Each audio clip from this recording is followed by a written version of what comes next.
दुनिया में जारी कई जंगों को खत्म करने का दावा करने वाले अमेरिकी राष्ट्रपति डोनाल्ड ट्रंप ने अब रूस यूक्रेन युद्ध को लेकर रूसी राष्ट्रपति व्लादिमीर पुतिन पर खुला हमला बोला है। व्हाइट हाउस में अर्जेंटीना के राष्ट्रपति जेवियर मिली से मुलाकात के दौरान ट्रंप ने कहा कि उन्हें समझ नहीं आता कि पुतिन यह जंग क्यों जारी रखे हुए हैं। यह युद्ध तो एक हफ्ते में ही खत्म हो जाना चाहिए था, लेकिन अब यह पुतिन के लिए बहुत बुरा दौर बन गया है। ट्रंप ने तीखे लहजे में ये बातें कही।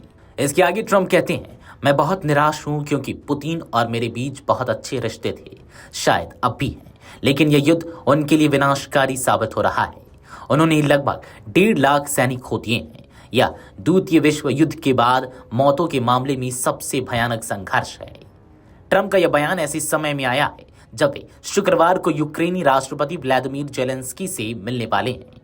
इस बैठक में यूक्रेन को अमेरिकी सैन्य और आर्थिक मदद बढ़ाने पर चर्चा होने की संभावना है। अर्जेंटीना के राष्ट्रपति मिली के साथ हुई बैठक में ट्रंप ने दक्षिण अमेरिकी देश की अर्थव्यवस्था को मजबूती देने के लिए $20 अरब के आर्थिक पैकेज की घोषणा भी की है, लेकिन इस प्रेस कॉन्फ्रेंस में उनका पूरा फोकस रूस यूक्रेन जंग पर ही रहा।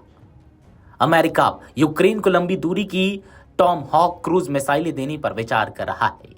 ट्रंप ने एयरफोर्स वन में पत्रकारों से कहा था, अगर यूक्रेन संकट नहीं सुलझा तो हमें रूस से टॉम हॉक्स पर बात करनी होगी और हम उन्हें कीव भेज सकते हैं। इन मिसाइलों की मारक क्षमता 2500 किलोमीटर तक है और एक मिसाइल की कीमत लगभग 11.44 करोड़ रुपए है। अगर यह सौदा होता है तो यूक्रेन सीधे रूस की राजधानी मॉस्को और उसके बाहर के सैन्य ठिकानों को भी निशाना बना सकेगा। रूसी राष्ट्रपति व्लादिमीर पुतिन ने इस संभावना पर तीखी प्रतिक्रिया दी है। उन्होंने कहा कि अगर अमेरिका ने यूक्रेन को टॉम हॉक मिसाइलें दी तो वॉशिंगटन और मॉस्को के रिश्ते पूरी तरह से बर्बाद हो जाएंगे। पुतिन ने कहा कि यह कदम न केवल अंतर्राष्ट्रीय सुरक्षा को खतरे में डालेगा, बल्कि रूस को कठोर जवाबी कार्रवाई के लिए भी मजबूर करेगा। यूक्रेनी राष्ट्रपति जेलेंस्की ने पिछले महीने न्यूयॉर्क में संयुक्त राष्ट्र महासभा के दौरान ट्रंप से मुलाकात में विशेष रूप से टॉम हॉक मिसाइलों की मांग की थी। माना जा रहा है कि आने वाली बैठक में इस प्रस्ताव पर अंतिम निर्णय लिया जा सकता है। अमेरिकी think tank institute for the study of war के अनुसार यदि यूक्रेन को टॉम हॉक मिसाइलें मिलती हैं तो वह रूस के 1900 से अधिक सैन्य ठिकानों को निशाना बना सकता है।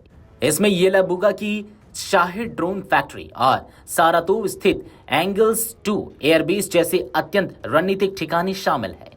ट्रंप का यह बयान वैश्विक स्तर पर एक नया भू राजनीतिक तनाव पैदा कर सकता है। पुतिन की चेतावनी और ट्रंप की आक्रामक नीति के बीच अब यह देखना दिलचस्प होगा कि आने वाली ट्रंप जेलेंस्की बैठक क्या नई दिशा तय करती है। क्या यह युद्ध खत्म होने की ओर बढ़ेगा या दुनिया एक नए सैन्य टकराव के मुहाने पर है। वीडियो डेस्क अमरउजाला.com। अगर आप ये वीडियो YouTube पर देख रहे हैं तो हमारे चैनल को सब्सक्राइब कर बेल आइकन दबाएं और Facebook पर देख रहे हैं तो हमारे पेज को लाइक करें।